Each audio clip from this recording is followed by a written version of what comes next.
Good day, everyone. It's a beautiful Tuesday here. Thank you for joining us at Mortgage Radio Communications. And this is episode 3 of the Science and Sustainability of Systems. Today, we're going to look at why rules and incentives and punishments matter more than intentions. I'm your host, Olamilekan Niniola. So to start the conversation, we're going to start with someone that is very relatable. We're going to be looking at the angle of the good intentions trap. In Nigeria, we have a phrase when we use when the project fails. A government agency falters or a business collapses. We say, but his heart wasn't his right place, but his intentions were good. But he had a good plan. He had a good notion. He was intentional about getting and making it a success. And that is how we just keep on making excuses for ourselves, for the person involved, for us if it's the case that involves us. We focus on the sincerity of the person in charge. We assume that if we find a leader who means well and has integrity, the results will change. But I think from our history and from all that we've seen, we can come to the conclusion that in a battle for a person's good intentions and the system's bad incentives, the system always wins. The system will win 100% of the time. So, having put this in mind, having understand this notion, now then, we need to look at it from this perspective. Think about a busy intersection where the traffic lights are dead. You might have a good-hearted driver who wants to be polite, but without clear rules and enforcement, the driver will still behave aggressively just to move, because it is clear evident that there's no regulation guiding that intersection. The traffic lights are dead. So this brings us to the point that the intentions does not necessarily matter. It does matter, yeah, it helps with positioning, but the systems ultimately determines the outcome. Today we're going to stop talking about art and start talking about operating systems. We are looking at institutions, the invisible rules that determine whether your hard work produces wealth or just friction. So, having broken this down, having set the tone for today's conversation, I think it's important that we try to have an understanding what are institutions, because the conversation we're going to be having next is to look at institutions as the rules of the game. So what is an institution? Douglas North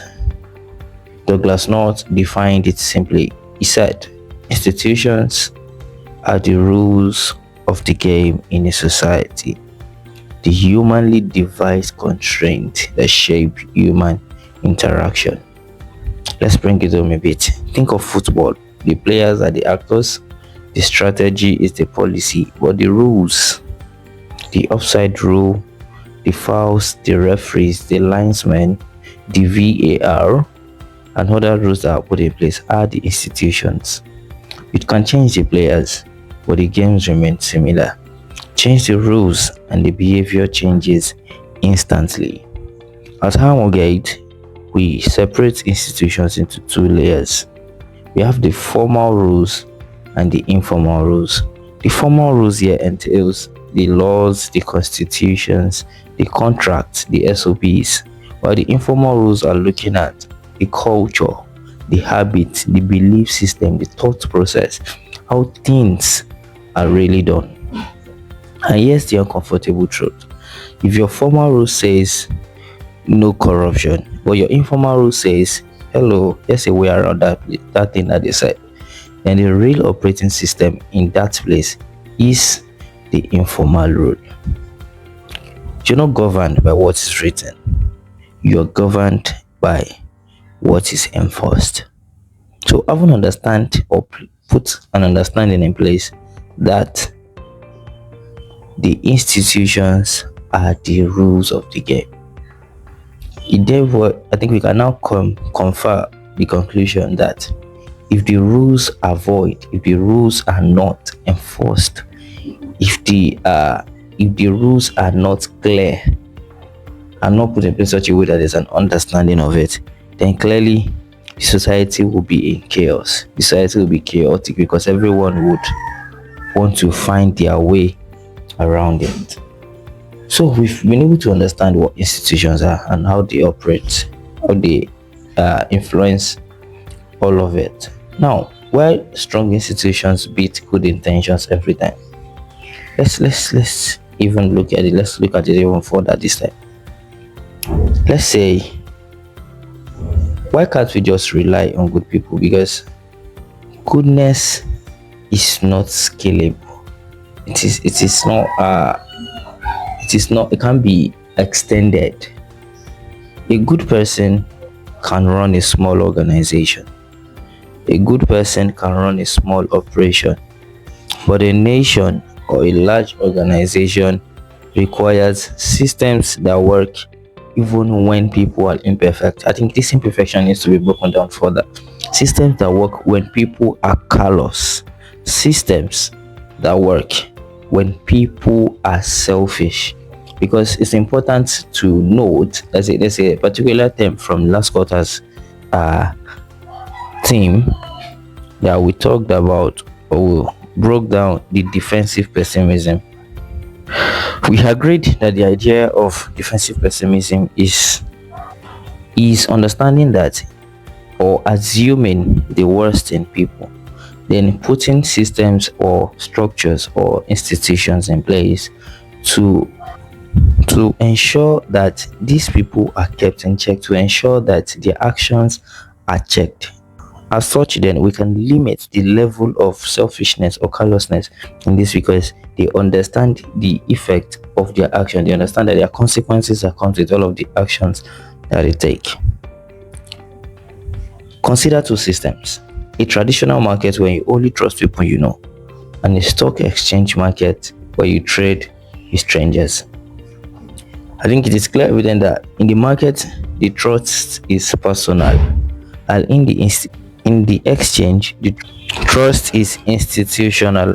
As such, that gives us like an understanding of both settings. That is, you don't trust people, you trust systems. Strong institutions reduce the cost of trust. They make cooperation between strangers possible. If your economy depends on personal relationships, it is not an economy. It is a network of favors. So this I think from this we have been able to conclude that the goal is to transit from personal trust to institutional trust. The goal is to transit from putting a hold on just personal relationship or leveraging them, to institutionalizing the actual system, ensuring that the trust is based on the system and institutions rather than just the personal networks. Now let's proceed even further. Let's take a look at the distorted policy effect. This is where most reforms fail. A brilliant policy is designed, validated, and launched. Then it hits reality and slows down, distorts, or even collapses at worst. Why? Because the operating system is incompatible with the policy. It's like running a modern software on an outdated hardware. As such, we don't expect such software to run excellently. The system doesn't adapt to the policy. The policy is forced to degrade to match the system. At Amogate, we do not start with policies. I think it's more important we start with system audits, learning the system, understanding how it works, the strengths, the weaknesses, the efficiencies in the system. As such, when this information are now available, we'll now look at ways to then solidify the system itself and start putting policies that are going to be effective while at it. So we ask questions like, who benefits from the current rules? What slows down enforcement? Where is discretion replacing structure? Because until the operating system is fixed, no policy survives constant reality. It's important to look at who are those benefiting from the corruptions, who are those benefiting from the slowdown in enforcement, and who are those that are utilizing their personal discretion as against the institutionalized rules. Now, I think before we go and break, we'll take on this last part to have a proper understanding of what we're dealing with. What does it look like? What does it actually look like when institutions fail? Let's make this real. You don't experience institutional failures in theories. You experience it in audio, everyday life. You feel it. It comes to you. You feel the effects. Maybe not directly, but you know this is an error caused by an institution not working. Contracts are not honored. Processes drag endlessly, and informal connections becomes the only shortcut. You have to know somebody that knows somebody. And like we said, when a system runs like that, it's just a network of favors. That is not inefficiency. That is the design revealing itself. Let's take two scenarios. You sign a contract, everything looks fine. One party defaults, you try to enforce it, the process is slow, the outcome is uncertain, and eventually someone suggests you find a way around it. You settle it informally. Now ask yourself the important question to be answered at this point. What did you just learn? What did you pick up from that scenario? You learned that what the contract is not the real rule. The real rule is you are on your own. Now the same goes. Let's take the same scenario in a different system. You sign a contract, there's a breach. You trigger enforcement, and within a predictable time frame, the system responds. The ruling is clear. The consequences are meted out almost immediately, and the outcome is executed. What did you learn? You have learned that the systems works, and because it works, people learn to trust in it. People learn to believe in it. People do more businesses, and that is how institutions shape economies. Not through switches, but through predictability. Some environments feel like friction, others feel like flow. The difference is not the effort, the difference is the structure. So when we tell you to fix the economy, what we are really saying is fix the system the people are operating it. Now we're going to go on a very short break, and after our break we're going to come back to discuss further how then do we design institutions that actually work. I am Olamile Koniniola, and this is Amogate Radio Communications. Thank you for staying with us. At Armor Gates Training, we believe professional development should do more than inform. It should transform how people work, lead, and deliver results. That's why we support organizations through conceptual insight, practical learning, and performance evaluation right at the intersection of leadership, strategy, and institutional transformation. Our approach focuses on practical learning format that professionals can immediately apply in their workplace. At Armor Gate, we don't teach theory alone. We equip participants with real-world insight drawn from almost 2 decades of organizational transformation experience. Our programs combine multiple learning methods designed for real-time measurable results. Through seminars, we facilitate deep conversation on key subjects. Using group exercises, participants collaborate, reflect, and think strategically. With case studies, they then sharpened analytical and decision-making skills using real industry scenarios. Through relevant videos, we spark insightful discussions using relatable real-life context. All in all, every participant develops an individual work plan, ensuring the learning turns into real action after the program. Our training programs are hosted in world-class venues across global cities, including Addis Ababa, Nairobi, Mombasa, Cape Town, Dubai, Singapore, Kuala Lumpur, London, Florida, and Washington, D.C. Let's work with you to turn learning into your organization's growth. For more inquiries, call +234 807 9574 151 or WhatsApp +1 610 504 6026. Visit www.thearmorgate.org Follow us on Facebook, Instagram, and LinkedIn at Armorgate. Armorgate Training, transforming knowledge, interaction, and growth. Welcome back. This is the science and sustainability of systems, and in this episode, we're looking at 6 institutions at the rules of the game. I am your host, Olamilekan Niniola. Thank you for staying with us from the beginning. And in the first part of this conversation, we have been able to break down from the beginning how good institutions do not necessarily matter in carrying out the nation's objective or in building sustainable development or in building sustainable systems, because we agreed that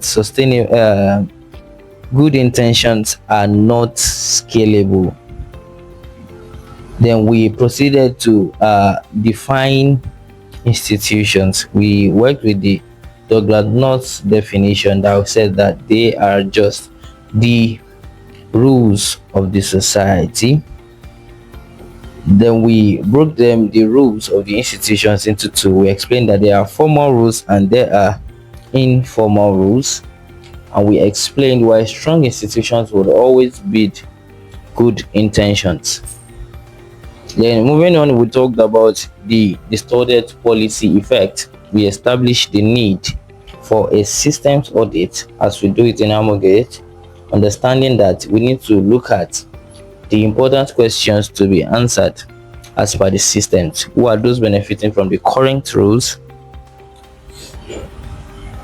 Who slows down or what slows down enforcement? Then lastly, where is discretion replacing structure?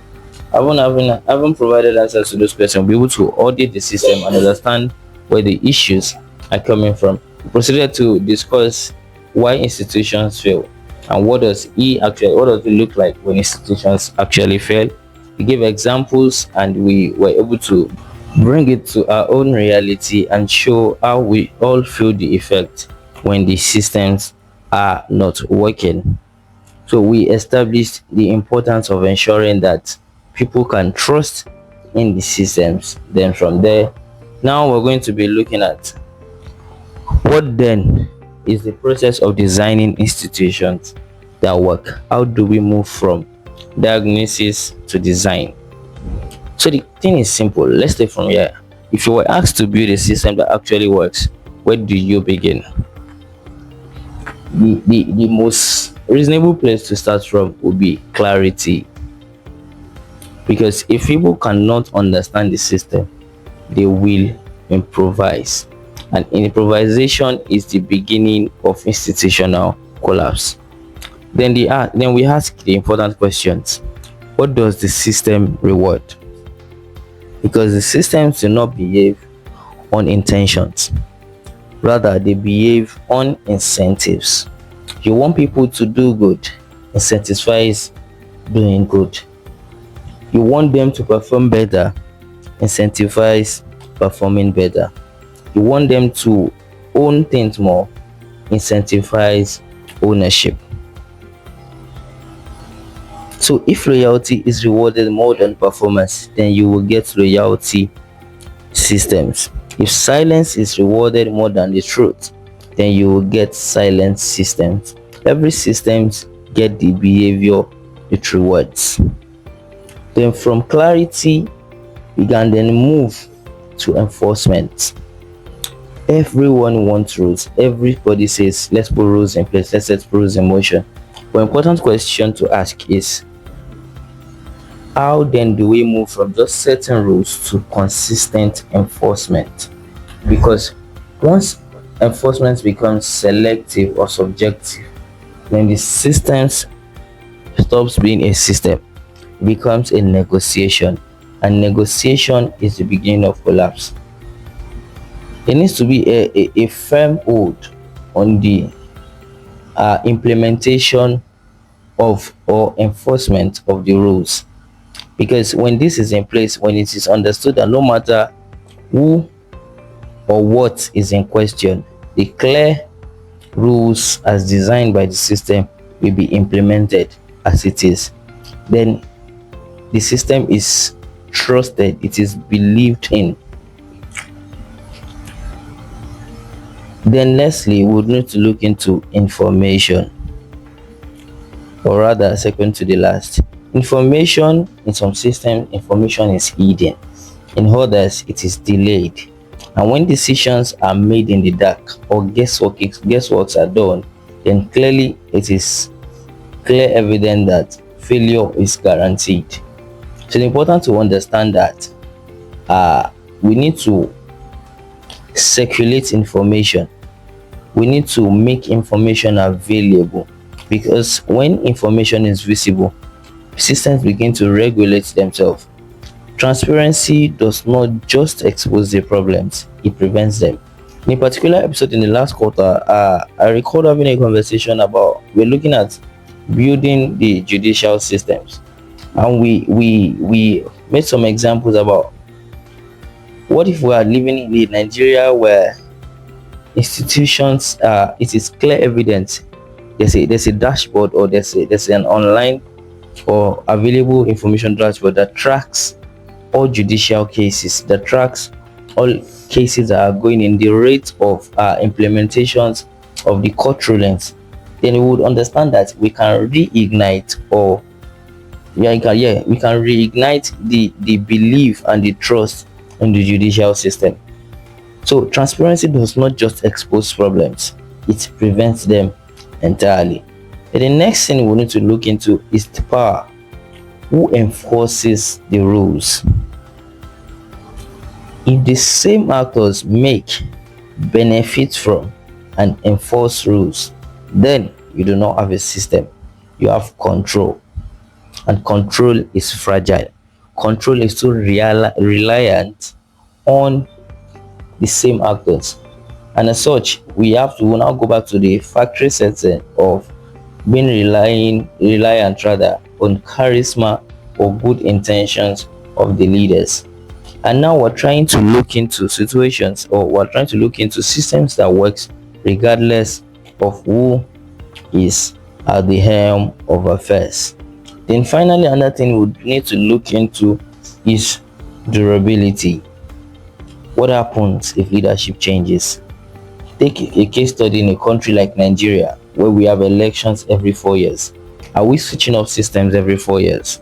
Are we changing direction every 4 years? Then if that is done every 4 years, then how then do we expect systems to solidify? How then do we expect rather, how then do we expect sustainable development? So if we're in a situation where when leadership changes, everything resets, then there was never a system, there was only a personality. If progress depends on individuals, it disappears with them. So when you bring everything together, institutions stop being abstract, they become designable, and you begin to see. I'll take us a walk through how the process of designing again. So we started with the first thing of what, beginning with clarity. Clarity simply understands the incentives of the system. What does he reward, and how does he reward it? As such, when we have an understanding of that operates, then we can now proceed with building the clarity for the system we are looking to design. Then the second thing we talked about is enforcement. Not just putting rules in place, but setting systems in place to ensure that the rules are enforced regardless of who is in question. Because when rules are not enforced, you move from being a system to being a negotiation. Then the third thing we talked about is information, availability of information, data. When data is available, there is a form of cross-checking, there's a form of check and balance that is in place, and as such, transparency does not just expose the problem. After exposure, if there's an attention that is paid to it, and ultimately it prevents the problem. Then we talked about power. Who enforces the rules? And we had a conversation about ensuring that not the same actors make, benefit, and enforce rules. As such, that limits all of our system to just controls, and controls put us in a situation that is very fragile. Then we lastly we talked about durability. In durability, we had a conversation on how to ensure that we do not just keep changing direction because of leadership, as we need to understand that building a system or building a consistent system that leads to development, as we all want, would require something sustainable, something that is not just based on the personality.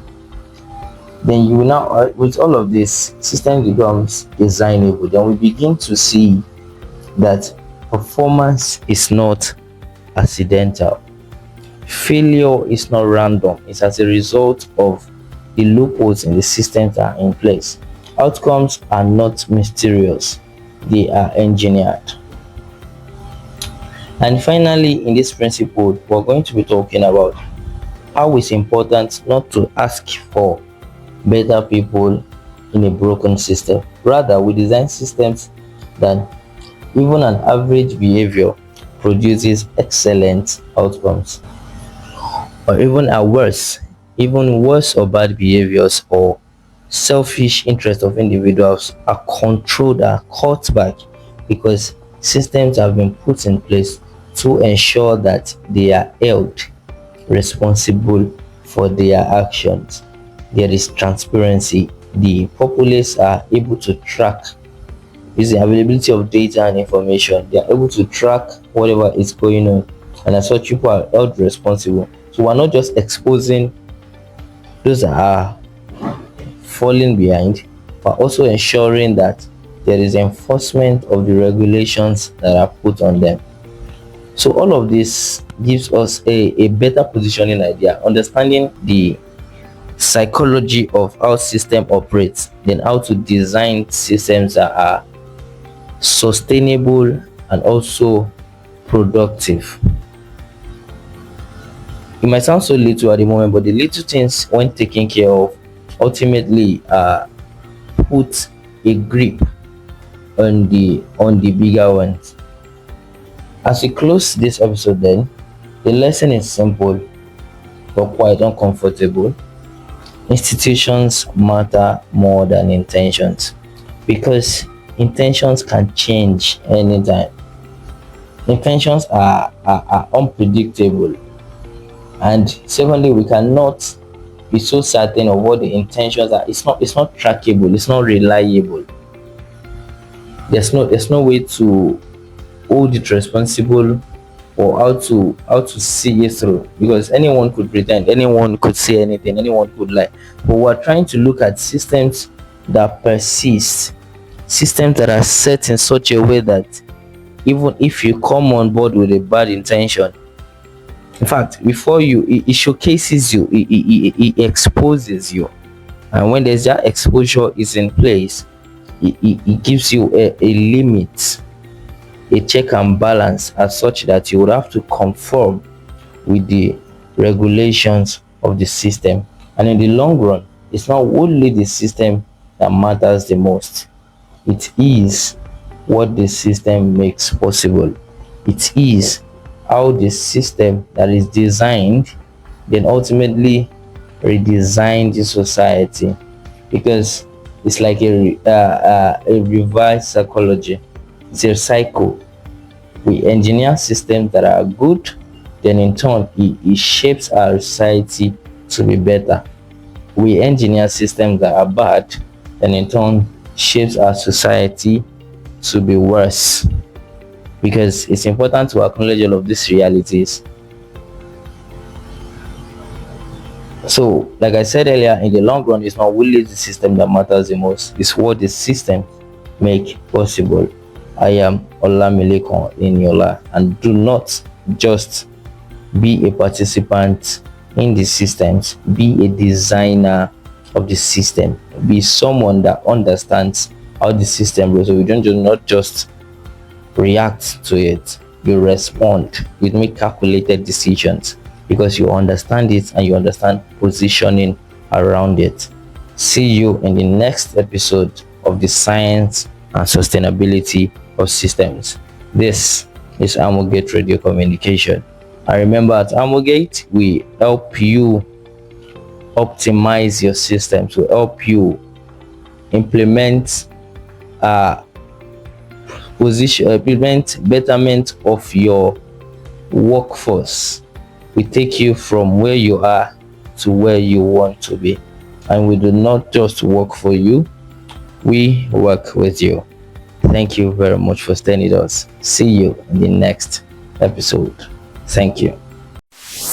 Amogate, founded in 2008 out of a desire to build transgenerational structures for organizations, institutions, and nations. We have worked with large businesses, international development organizations, and public sector ministries and agencies. Amogate, our uniqueness is that we do not just work for you, we work with you. For example, we do not leave you to the task after sourcing talent that will help the new hire settle into robust leadership development programs. We are technical experts in advising and supporting institutions on strategy and leadership, artificial intelligence, strategic human resource management, public sector reform, finance, audit and tax, FAT, and strategic communications. We do all this and more out of a desire to transform nations through institutions and organizations. For further inquiries, email contact@theamogate.org or call +234 810 999 6666, +234 807 957 4151, and +161 0504 6026. www.theamogate.org. Amogate, building to endure and transforming nations through institutions and organizations.